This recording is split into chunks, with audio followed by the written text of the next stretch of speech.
Ay, magandang araw po sa atin lahat. Ito po, magbibigay po tayo ng mga opinion at tsorya po na talagang mahiwaga po talaga ang nangyari dito kay Cabral.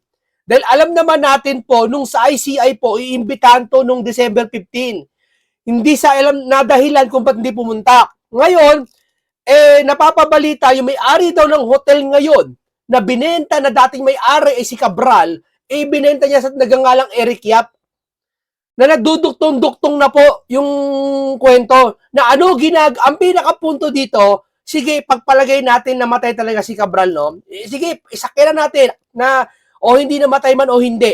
Ang tanong dito po, bakit pumunta ito sa Baguio? Ano to, para mag-unwind?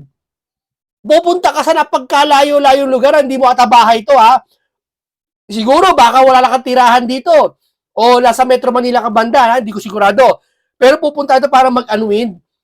May nag-command or sino nag-utos para pumunta dito? May usapan ba? May mga papeles kasi nakita doon sa hotel. 'Di ba? Mahiwaga po ang pagkamatay po ni Cabral. No? Kumbaga, ika nga parang si Michael Jackson dati na hanggang ngayon palaisip pa sa mga tao kung buhay pa ba si Michael Jackson o patay na. 'Di ba? Etong si Cabral po, may testigo po na lumitaw. Hindi naman testigo to, no? Parang nakakita kay Cabral noong mga panahon na yon na nandoon talaga, tugma po doon sa kinukwento ng driver.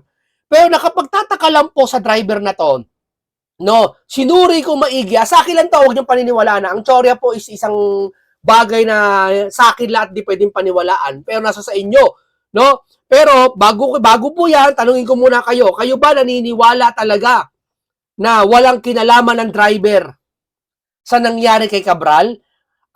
Na dalawang oras daw siya iniwan doon na alam nyo delikado yung lugar. Ha? At ito pa pinakamatindi. Paano nalaman ng driver na nahulog si Cabral? Yung ba ay instinct ng isang taong iniwan mo? Kung alam mo palang delikado at may instinct ka na mahuhulog doon, ba't mo iniwan?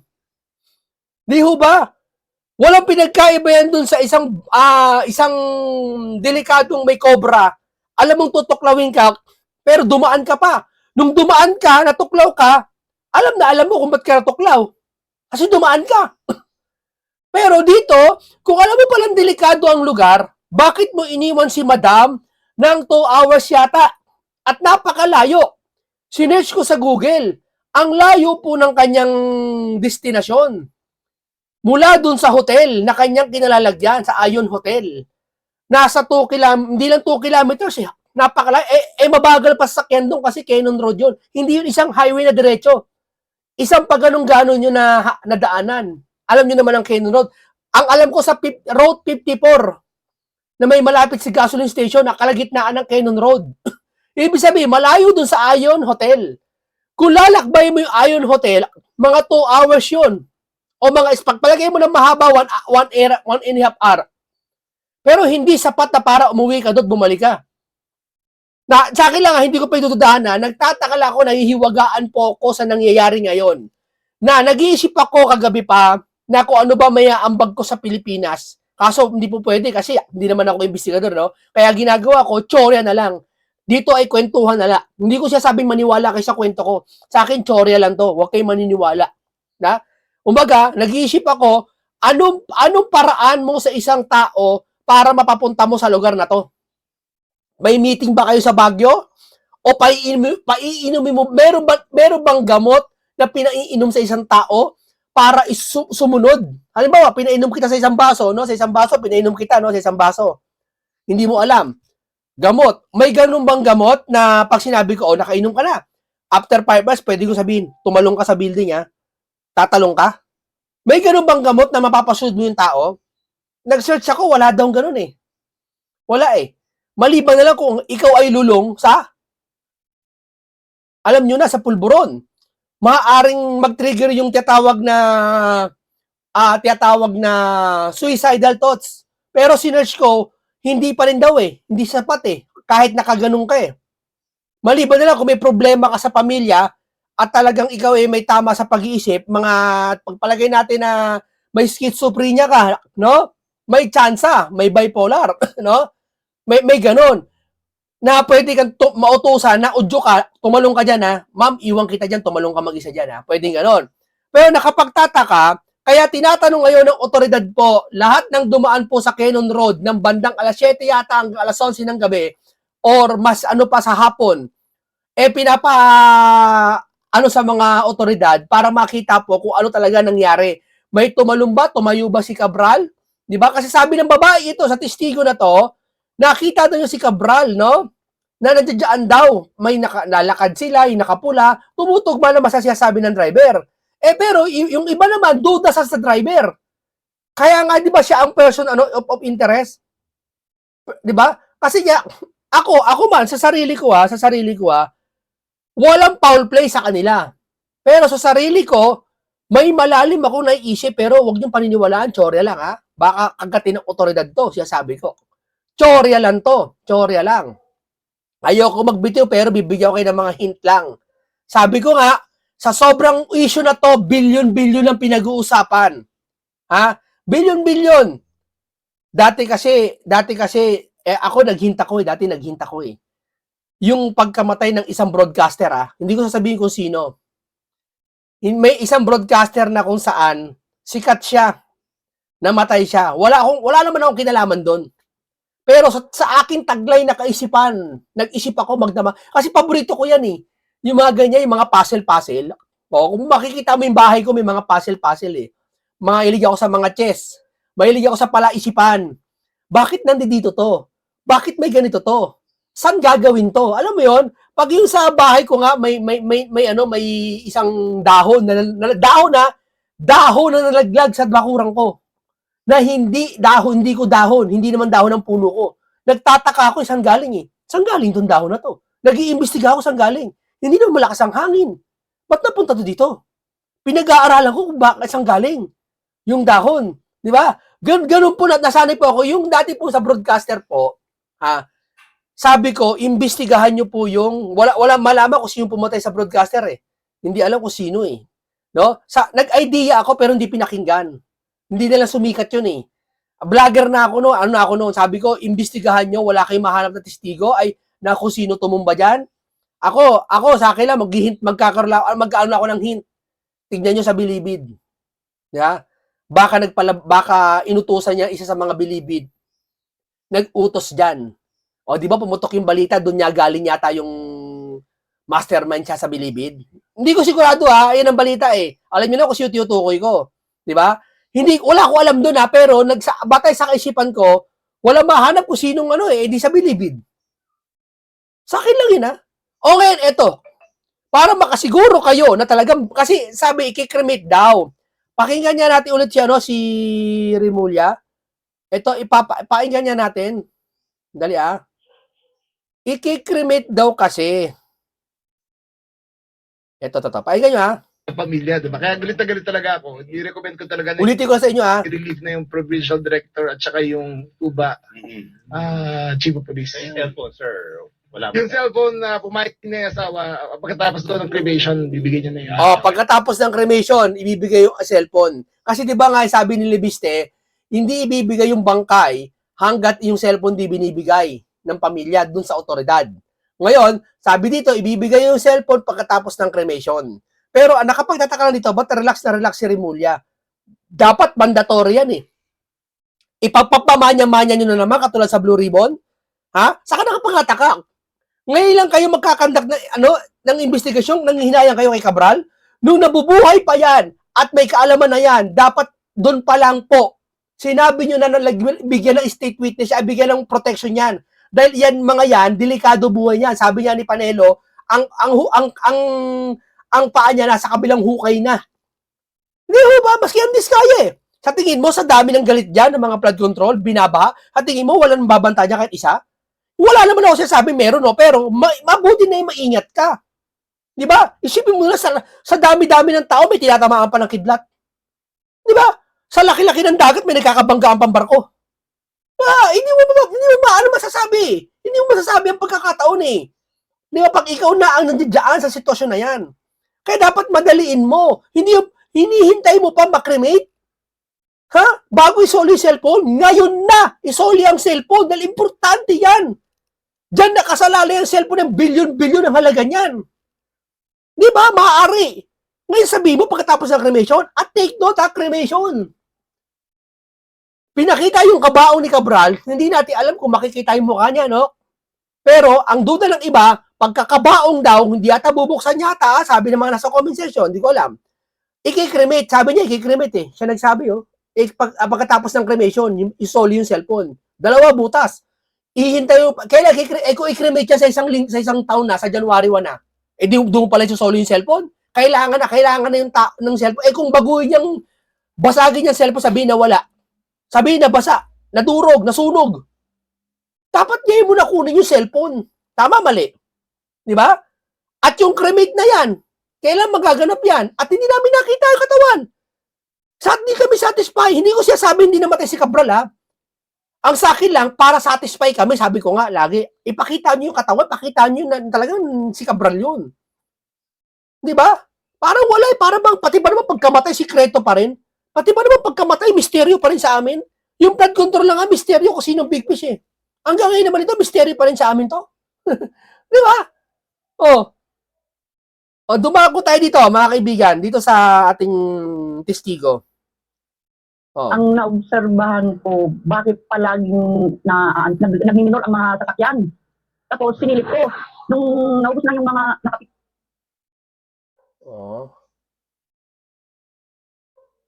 Naobserbahan ko, bakit palaging nagmiminor ang mga sasakyan. Tapos sinilip ko, nung naubos na yung mga nakapilang mga sasakyan, nakita ko na may sasakyan doon sa pinangyarihan ng aksidente. May sasakyan na nakaparada, hindi ko maano kung anong klaseng sasakyan yon. May 2 tao na nasa labas.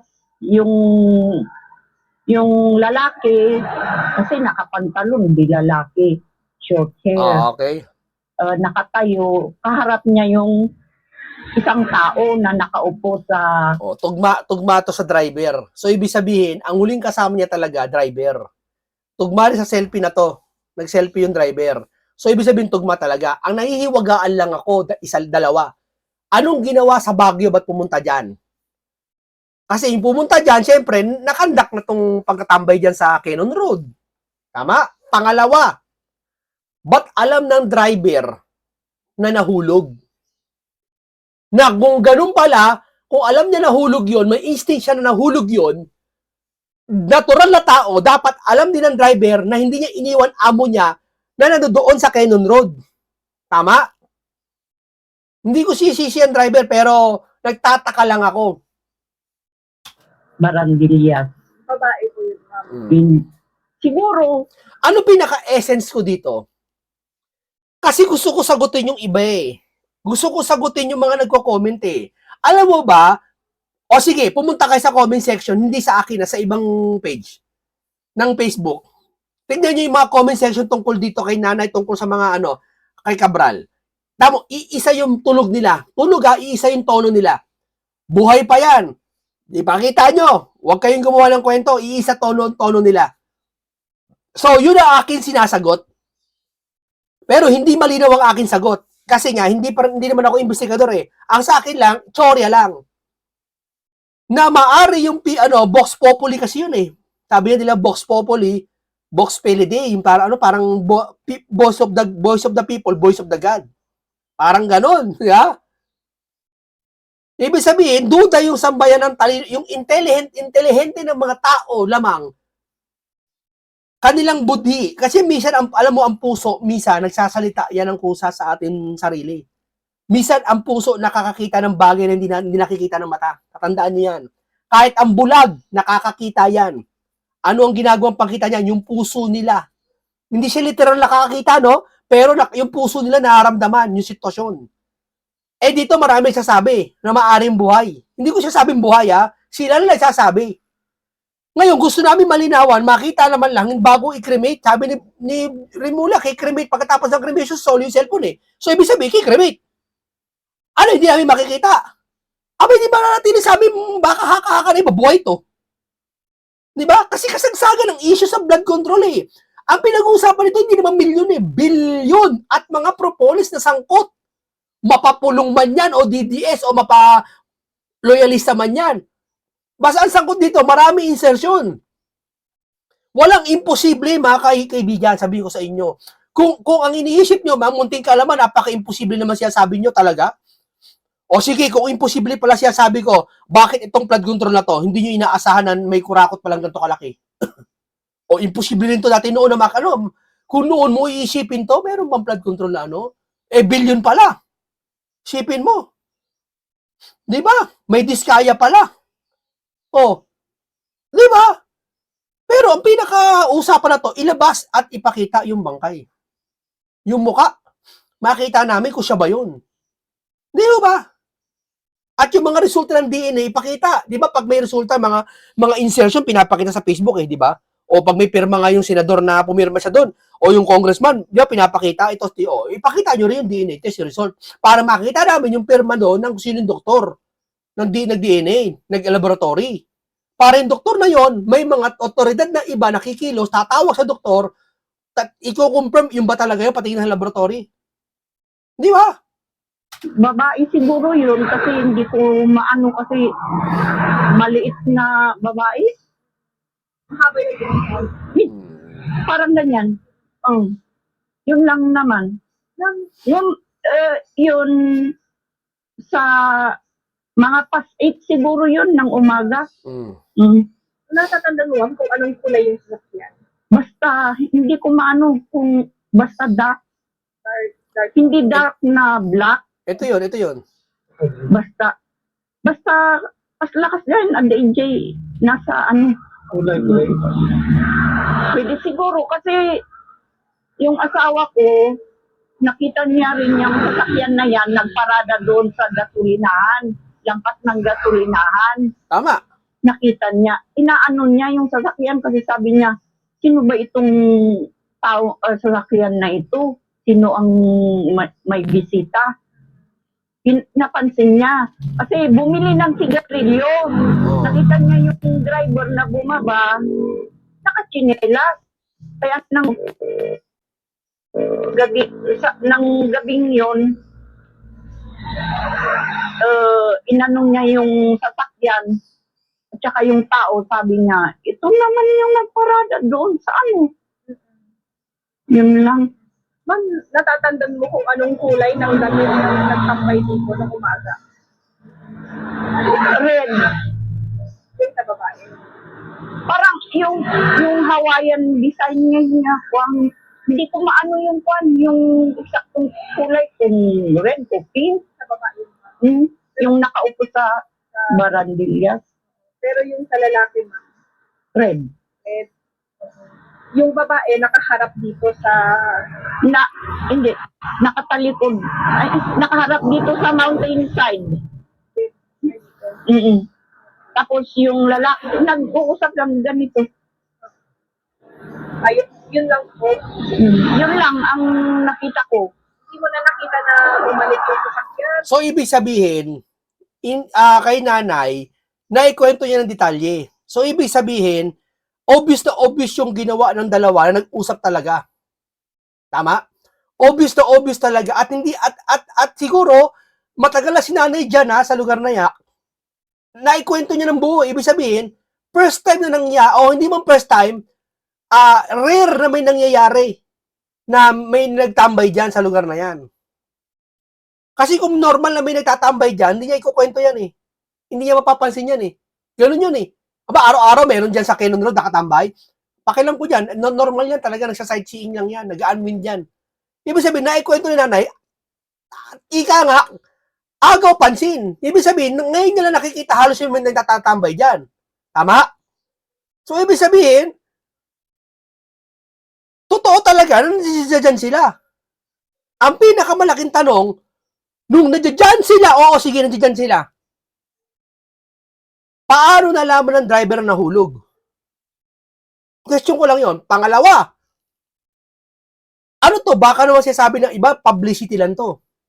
Ipinakita sa mga tao, pati sa mga dapat ititistigo, na nandito kami para ano to, akin lang, chore lang ha, para ba pag na isa ko to parang yung paghulog, kunwari, halimbawa, iisipin ng tao, ay talaga nahulog yan kasi may mga testigo, diyan talaga eh.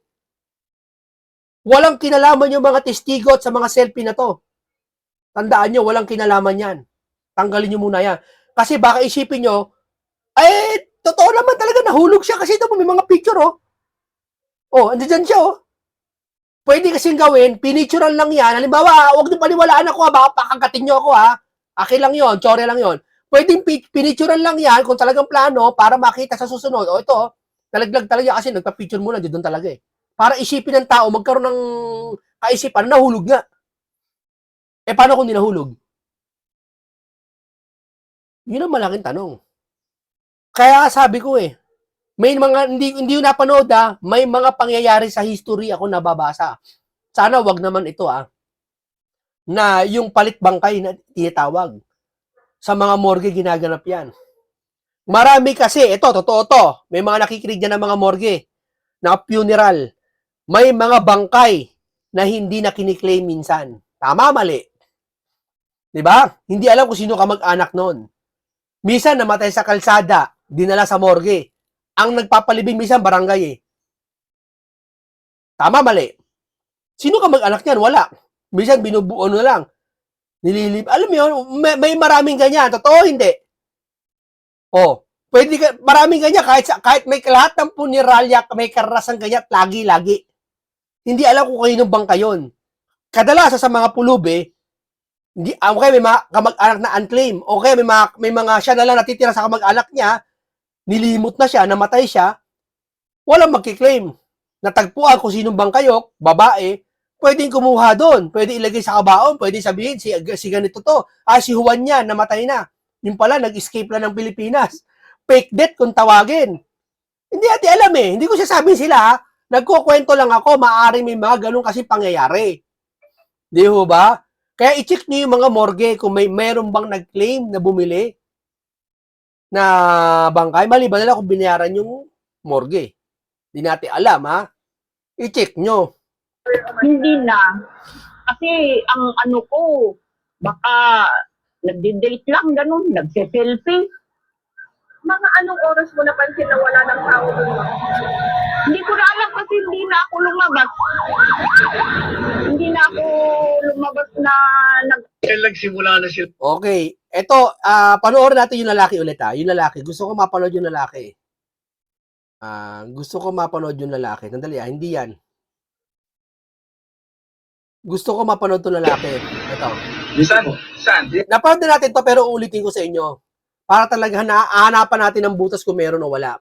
Hindi ko sisisihin driver pero may mga pagkakataon kasi minsan, sabi na matatanda, nahuhuli sa salita. No? Kasi ang pinakamakapangyarihan, sabi ng Biblia, dila. Tandaan mo yan. Ang dila, kaya makapagpagulo, kaya makapagdigmaan ng dila. Kayang kumrate ng digmaan yan. Lapitan mo. Dito po siya naupo. Diyan siya umupo? Diyan? Upo siya dyan. Tapos tatayo. Kaya lang, parang dumidibig ka ron na baka sabi ko, baka mahulog. Baka mahulog. Ano niya? So, nag-aalala siya, baka mahulog. Kaya sabi ko, wag ka dyan ma'am, baka mautbalas ka. Ma'am, huwag ka dyan, baka ma-outbalance ka. Tapos, Tatlong beses po siya sinaway. so, ibig sabihin, concern ka, 3 beses mo sinaway eh. Kasi kung 1 beses mo lang sinaway, wala sa yun. So, 3 beses mo sinaway, ibig sabihin, concern ka. Tama? Kaya lang, ganun pa rin. Pero nung bandang huli nung na tinanong kami ng pulis, hindi na. Hindi na. Kasi tumuboy na akong papunta ko. So, iniwanan mo siya. Hindi po, nasakay ko. Kasi Okay. tinaboy po kami ng pulis eh. Okay. Huwag daw po magtambay dito, kaya umalis po kami. Okay. Nung nakalis na kayo, saan kayo napunta? Dumiretso po kami ng doon na sa kumain doon sa malapit sa Iyon. Yung hotel, malapit doon. Oh. Okay. Tapos pagkatapos kumain, doon na kami sa Iyon, nag-check-in na. Okay. Bandang mga 2:30, sabi na, bababa kami, papunta rito. 2:30, babalik sila papunta dyan. Mga bandang 2:30 ha. Tapos, Ngayon, binaba kasi dito ng 3 o'clock.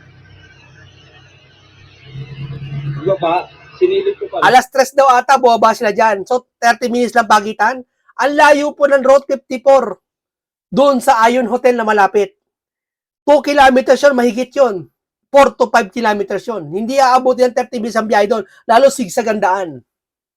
Oh. Sa dito, Okay. umalis ako, isang tao ko. Hindi, balikan mo na lang ako. Yung pagbalik ko siguro, sabi ko, hindi naman umalis, 1 hour. Pagbalik ko dito, hinahanap ko. Tamo iniwan niya. Concern ka, 3 beses mo sinaway sa mamahulog ka dyan. Tapos nagawa mong iwan, sir. Concern ka ba talaga? Tanong ko lang, sir, ha? Hindi kita bibintangan, ha? Tumigil ako dito, sinilip ko po dyan, sumilip ako. O, tama yon. Normal yon sa isang tao na nawawala, inahanap na kahit saan. Natatakot naman po ako, baka mahulog ako. Pero ba't alam ng driver na hulog? Ako, Duda lang niya. nagtanong ako doon ng may nakatambay na mano. Tinanong ko kay diba ang babae na babae, wala naman daw po. Kaya bumalik ulit ako, bumalik ulit ako rito. Sinilip ko ulit. Pero wala po akong nakita sa bubang ano. Hindi ko po nakita. Ayun, 3 beses yata sinilip, hindi niya nakita. Sa bagay, yung pagkakahulog kasi doon sa babang baba yun. Hindi mo makikita yun, maliban lang kung bumaba ka. Kasi hindi naman pag ganun yun eh. Para makita siya eh. Diretso lang bangin yun eh. mas bumalik na ulit ako ng hotel. Ah. Tatanungin ko sa hotel kung pumunta. Anong oras yun? Ano na po yun? Pasado alas 5 na. Okay. Eh pagdating ko doon, wala pa daw po. Eh di bumalik ulit ako papunta rito. Sino yung tuloy papunta rito? Sinuwi niya 3 beses, pang-apat tatabay, bases. Tinignan ko dito. Kasi sa baka ako nagtambay-tambay ng ano, wala po. Doon ako nagpunta na ako sa pulis para magpatuloy kasi wala po akong flashlight para makita yung baka. Ayun na po, yung pagsilip dito, galit namin. Tapos ito yun na nagdun sa Nakita, nagpatulong siya sa polis, nakita, nahulog. Ang tanong dito, bakit alam mo na nahulog? Dito lang. Ba't alam mo na nahulog? Gusto kong malaman yun. Gusto kong, alam mo yun, makakausap yung tao na, sir, ba't mo nalaman nahulog? Ano to, duda mo lang ba to? O alam mo na talaga may nahulog? O may iuhulog? Hindi, maraming katanungan na. Pasensya ka na, sir, di tayo bibintangan ha. Ang sa akin lang, medyo nag-ano lang ako. Gusto ko lang may malaman pang iba eh. Kasi walang pinagkaiba yun dun sa ano eh, mga kaibigan eh. May isang tao ha. Ito, real story to. May isang asawa, mag-asawa. Mag-isang mag-asawa. Kung saan yung mag-asawa, iniwan niya, asawa niya, yung lalaki na iwan sa bahay. Yung babae, pumunta sa malayong lugar, sabi niya, Han, may bibili lang, mag-grocery lang ako. Sabi ng asawa, sige, ingat ka. 2 oras na nawawala yung babae. Bumiyahe siya sa malayo. Yung babae, pinatay. May pumatay sa kanya. Andun yung cellphone, naiwan yung cellphone, iniwan yung cellphone. So, hindi nakaw pagkakapatay sa kanya. Talaga sinadyang patayin siya. Ngayon, ginawa ng pulis. Ha? Tinawagan yung asawa doon sa cellphone. Krrrr! Halika, pumunta ka dito, ganyan. Pumunta yung asawa. Nagpupumiglas. Bakit ano nangyari sa asawa ko? Ang ginawa ng pulis, pinusasan yung asawa. O, tanong doon sa history na yon, bakit nalaman ng pulis na yung asawa ay suspect? Bakit? Bakit nalaman ng pulis? Sige, lagay nyo sa baba. Tanong. Sagot. Pero sasagutin ko na syempre. Alam nyo bakit? Ha? Hindi naman sinabi ng pulis kung saan lugar yung babae, kung saan namatay. Basta tinawagan lang yung asawa, punta ka dito, yung asawa mo namatay. May pumatay. Pagpunta ng lalaki doon sa lugar, pinusasan. Ibig sabihin, alam ng lalaki saan yung lugar. So, ibig sabihin, suspect siya. Kaya pinusasan siya agad siya. Dito, tanong ko lang, bakit alam niya nahulog? Hindi kita pinabibintangan, sir, ha? Gusto ko lang, baka sagutin mo. Okay, kaya alam ko kasi nagduda ako, baka nahulog nga eh. Eh kasi kung paano dududa, 3 beses ka sa umpisa pa lang, si ma'am sinabi, ma'am, baka mahulog ka, nag-aalala ka. Tapos ginawa mo iniwan mo pa. Tapos yung iniwan mo, hinahanap mo na kung saan, baka nahulog. Hindi, baka duda nga lang talaga. Hindi natin alam. Hindi ko alam, sir, baka duda lang talaga. Tingin ko duda lang talaga siya sigura. Sana duda mo lang yun, nahulog. Baka kasi alam mo nahulog talaga eh. Mahirap yun. Magkaiba yun. No? Oh, pero ipapakita ko po sa inyo bago tayo magtapos. Ipapakita ko po sa inyo yung mapa talaga, no? Bagaman pinakita ko na to nakaraan, no? Pero gusto ko ipakita ulit sa inyo. Oh, ito. Ito yun, eh, oh. Ito yung gasoline station yata pinagasan nila, eh. Kita nyo to? Nakikita nyo? Dali, lalakihan ko. Ito yung gasoline station, eh. Ayan, oh. Ito yung nasa Google ako, ito. Ito yung gasoline station yata, eh, oh. Milos. April to kinuha. Dito siya nahulog yata. Ito, acting ko, ito yun, ha. Ito yun, lugar na yun. Ayan, ito, lugar na yun, oh.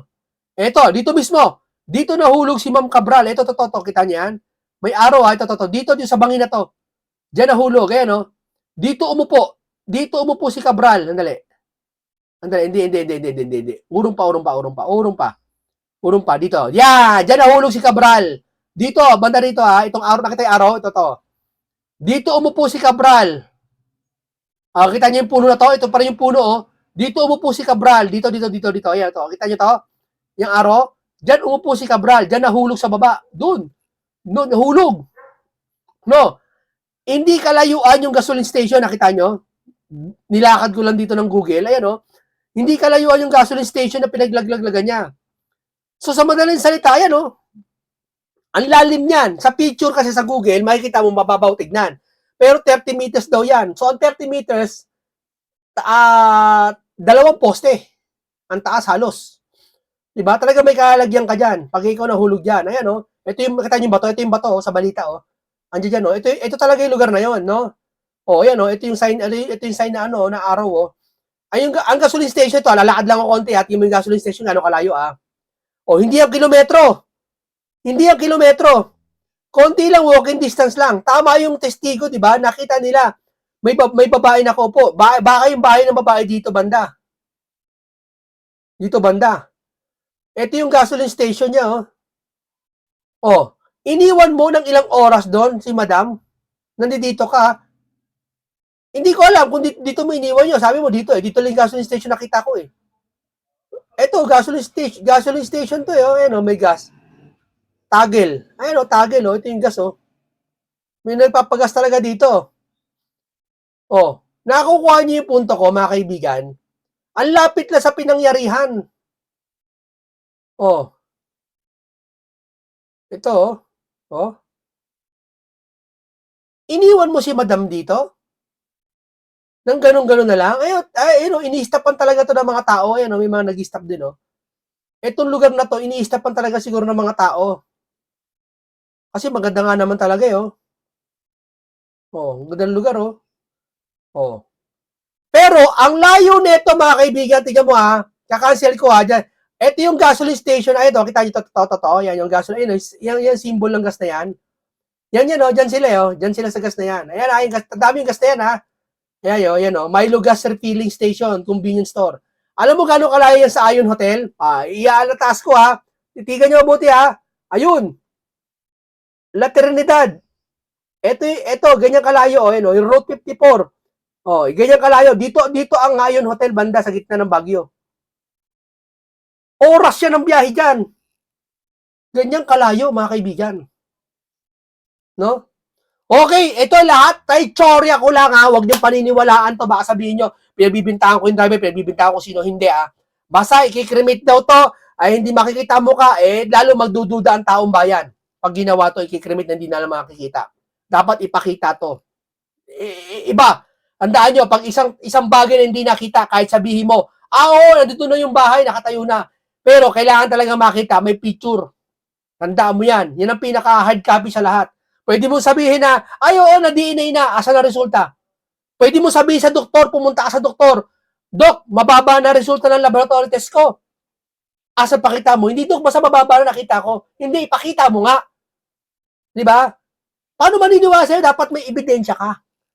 Alam ng doktor, nagsasabi ng totoo. Alam nila, nagsasabi ng totoo. Pero kailangan makita yung resulta. Gets mo? Ganun din. Alam namin si Rimulya, nagsasabi ng totoo. Na talagang DNA test, autopsy totoo. Pero gusto namin makita yung katawan. Kasi nga, yun ang importante sa lahat.